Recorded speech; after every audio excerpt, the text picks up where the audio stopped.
Assalamualaikum warahmatullahi wabarakatuh. Hai adik-adik, apa kabarnya hari ini? Semoga kita semua selalu diberikan kesehatan dan dijauhkan dari segala penyakit. Mengingat, karena kita masih dalam keadaan pandemi virus corona yang tidak memungkinkan kita untuk belajar secara tatap muka, maka kita akan belajar secara daring mengenai materi bersuci. Sebelum memulai pembelajaran, kakak ingin memperkenalkan diri kakak terlebih dahulu pada kalian. Jadi, nama kakak Amaliani Zairinia Huda. Kakak adalah mahasiswa magang dari kampus UIN Antasari Banjarmasin. Oh iya, sebelum belajar jangan lupa berdoa dulu ya. Dan sediakan alat tulis kalian masing-masing untuk mencatat hal-hal penting yang ada di dalam video ini. Jadi, tetap semangat ya. Apa sih pengertian dari najis itu? Najis secara bahasa ialah sesuatu yang menjijikkan atau benda kotor di mata manusia. Menurut istilah fikih, najis merupakan kotoran yang wajib untuk dihilangkan dan mensucikannya pun harus secara tata cara yang telah ditentukan. Contohnya nih, misalnya kalian ingin melaksanakan sholat di rumah, kemudian kalian terinjak kotoran cicak. Nah, itulah yang disebut dengan najis. Jadi, sebelum kalian melaksanakan sholat, kalian harus terlebih dahulu menghilangkan najis tersebut dengan membersihkannya menggunakan air bersih. Kita lanjut mengenai pembagian najis berdasarkan cara pensuciannya. Jadi, najis itu dibagi menjadi 3 kategori. Yang pertama, najis mughallazoh, yang kedua, najis mutawasitah, dan yang ketiga, najis mukhaffafah. Apa sih Kak sebenarnya arti dari 3 macam najis ini? Yang pertama adalah najis mughallazoh. Arti dari najis mughallazoh adalah najis yang berat. Nah, jadi yang termasuk najis yang berat ini adalah anjing dan babi. Kenapa sih Kak jadi anjing dan babi ini termasuk dari najis mughallazoh? Allah telah menerangkan dalam Al-Quran bahwasanya anjing dan babi ini adalah termasuk binatang yang najis. Yang bersangkutan mengenai 2 binatang ini termasuk dari air liurnya, air kencingnya, bahkan anak yang lahir dari persilangan 2 binatang ini termasuk juga dalam najis mughallazoh. Contohnya nih, misalnya anjing kawin dengan seekor kucing. Nah, ketika dia melahirkan anak, maka anak hasil dari anjing dan kucing tadi termasuk juga ke dalam najis mughallazoh. Jadi kita sebagai orang Islam tidak boleh memelihara 2 binatang ini. Nah, kita lanjut mengenai pembagian najis yang kedua, yaitu najis mutawasitah. Apa sih kan najis mutawasitah itu? Jadi, najis mutawasitah adalah najis yang di tengah-tengah antara najis mughallazoh dan najis mukhaffafah. Apa sih macam-macam najis mutawasitah? Yuk kita lihat. Yang pertama yaitu air kencing anak laki-laki maupun anak perempuan yang hanya minum air susu ibunya dan telah berusia 2 tahun. Contohnya nih, misalnya kalian punya adik laki-laki yang sudah berumur 2 tahun, kemudian dia kencing di celana. Nah, air kencingnya itu adalah termasuk najis mutawasitah. Maka cara membersihkannya pun juga harus dengan ketentuan fikih, yaitu dihilangkan dulu najisnya, yaitu air kencingnya tadi, kemudian dibersihkan dengan air yang suci lagi mensucikan. Najis mutawasitah yang kedua adalah mazi, yaitu air yang keluar dari kemaluan laki-laki dan perempuan. Biasanya terjadi pada orang yang sudah balik dan lebih sering terjadi pada perempuan. Terkadang keluarnya pun juga tanpa disadari. Ciri-cirinya biasanya berwarna kekuning-kuningan. Nah, itulah yang dimaksud dengan air mazi. Jika keluar air tersebut, maka segeralah bersuci dengan air yang suci lagi mensucikan. Najis mutawasitah yang ketiga yaitu air wadi. Air wadi adalah air yang keluar dari kemaluan laki-laki maupun perempuan.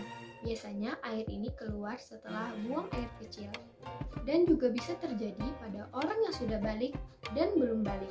Ciri warnanya pun biasanya campuran putih, keruh, dan kental. Jika air ini keluar, harus segera dibersihkan dengan air yang suci lagi mensucikan. Najis mutawasita yang keempat yaitu bangkai binatang yang tidak melalui proses penyembelihan secara ketentuan fikih. Contohnya nih, misalnya ada ayam yang tidak disembelih secara ketentuan fikih. Nah, maka itu adalah termasuk najis mutawasita. Najis mutawasita yang kelima yaitu darah. Darah yang mengalir maupun tidak baik yang keluar dari manusia ataupun binatang. Manusia itu seperti darah haid, darah nifas, atau darah yang keluar dari tubuh manusia seperti darah luka. Kemudian darah yang keluar dari binatang seperti darah bekas penyembelihan atau mati akibat kecelakaan. Nah, jika kalian terkena darah ini, maka harus segera dibersihkan dengan air yang suci lagi mensucikan ya. Najis mutawasita yang keenam yaitu muntah dalam jumlah yang banyak. Yang ketujuh yaitu segala bentuk minuman keras yang memabukkan. Yang terakhir, ke-8 yaitu air nanah yang bercampur maupun tidak bercampur dengan darah. Jadi 8 hal yang kakak sebutkan tadi adalah termasuk najis mutawasita. Pembagian najis yang ketiga yaitu najis mukhafafah. Arti najis mukhafafah adalah najis yang diringankan.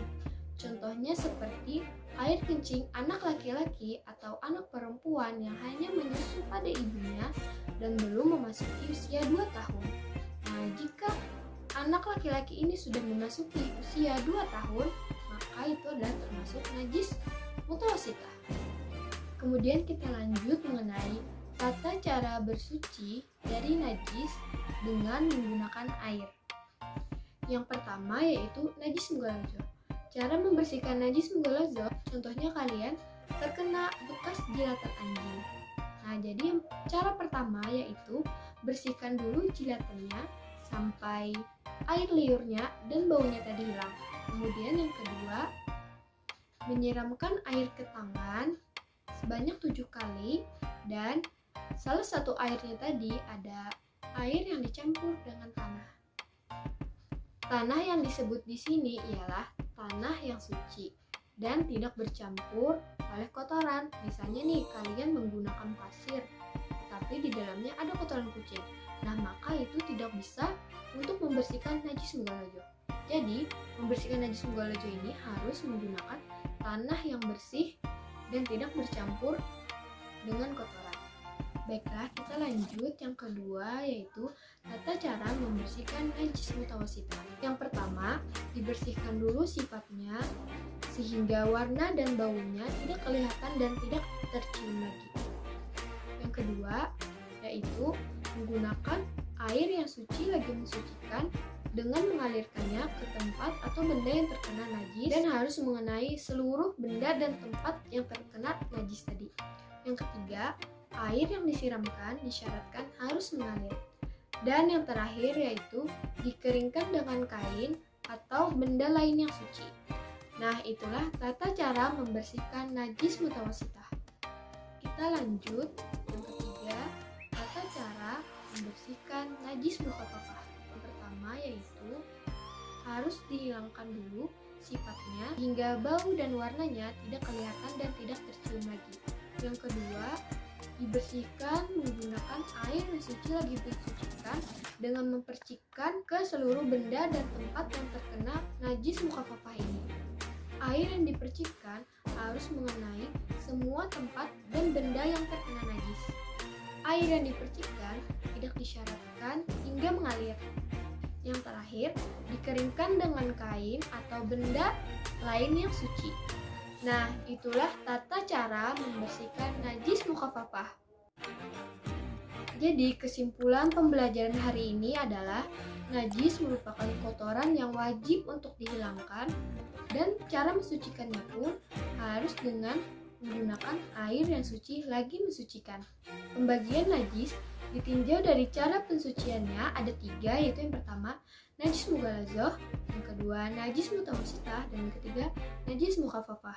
Kemudian tata cara bersuci dari najis yang pertama yaitu najis mughalladzah dengan menggunakan air sebanyak 7 kali dan salah satunya dicampur dengan tanah. Dan cara membersihkan najis mutawasita dan najis mukhafafah itu harus dengan menggunakan air yang suci lagi mensucikan. Hanya itu yang dapat kakak sampaikan hari ini. Semoga dapat bermanfaat bagi kita semua. Kakak mohon maaf apabila kakak ada salah kata. Pesan kakak, selalu jaga kesehatan dan tetap semangat. Kakak akhiri, Assalamualaikum warahmatullahi wabarakatuh.